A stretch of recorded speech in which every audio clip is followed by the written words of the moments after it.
It is a truth, universally acknowledged, that a single man in possession of a good fortune must be in want of a wife. However little known the feelings or views of such a man may be on his first entering a neighbourhood, this truth is so well fixed in the minds of the surrounding families that he is considered as the rightful property of some one or other of their daughters. "My dear Mr. Bennet," said his lady to him one day, "have you heard that Netherfield Park is let at last?" Mr. Bennet replied that he had not. "But it is," returned she, "for Mrs. Long has just been here, and she told me all about it." And Mr. Bennet made no answer. "Do not you want to know who has taken it?" cried his wife impatiently. "You want to tell me? Then I have no objection to hearing it."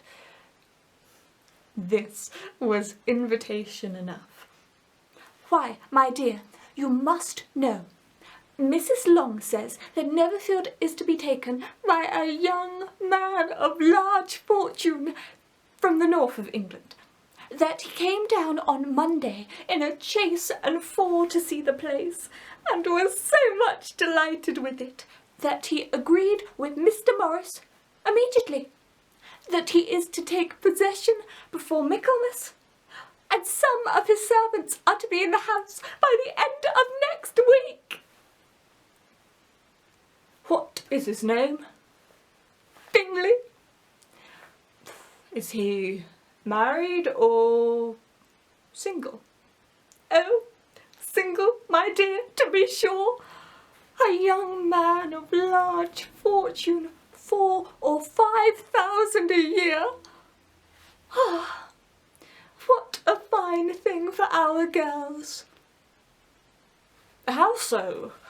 How can it affect them?" "My dear Mr. Bennet," replied his wife, "how can you be so tiresome? You must know I am thinking of his marrying one of them." "Is that his design in settling here?" "Design?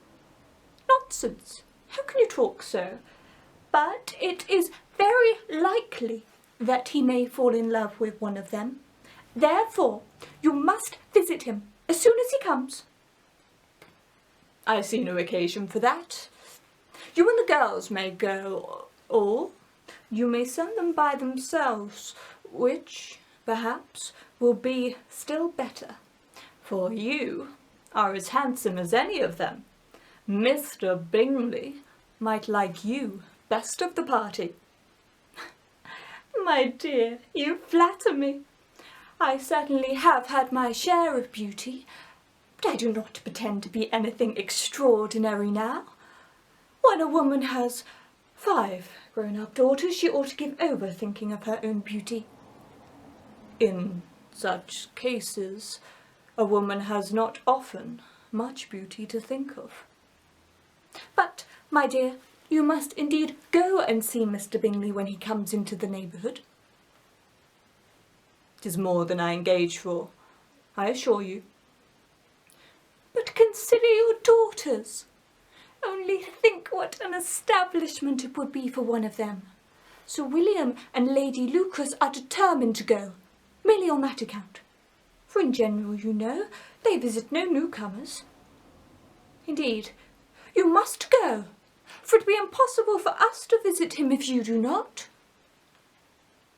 "You are over-scrupulous, surely.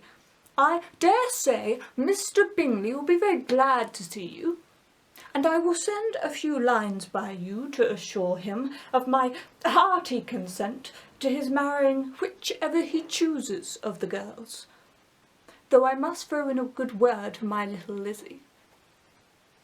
"I desire you will do no such thing," Lizzie is not a bit better than the others, and I am sure she is not half so handsome as Jane, nor half so good-humoured as Lydia, but you are always giving her the preference."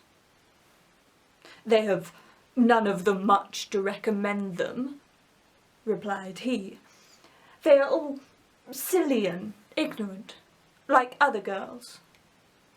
But Lizzie has something more of quickness than her sisters."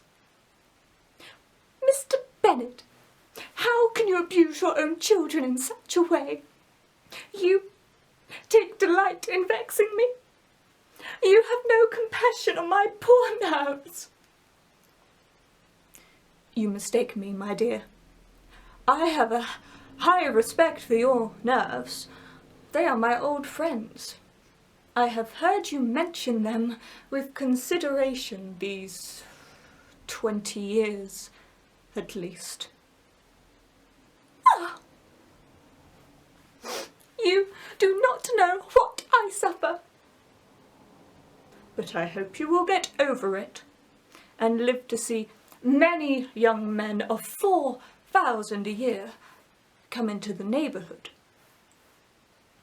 "It would be no use to us if 20 should come, since you will not visit them."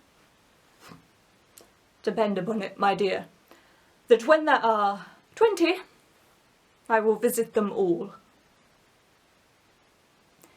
Mr. Bennet was so odd a mixture of quick parts, sarcastic humour, reserve, and caprice, that the experience of 23 years had been insufficient to make his wife understand his character. Her mind was less difficult to develop. She was a woman of mean understanding, little information, and uncertain temper. When she was discontented, she fancied herself nervous. The business of her life was to get her daughters married. Its solace was visiting and news.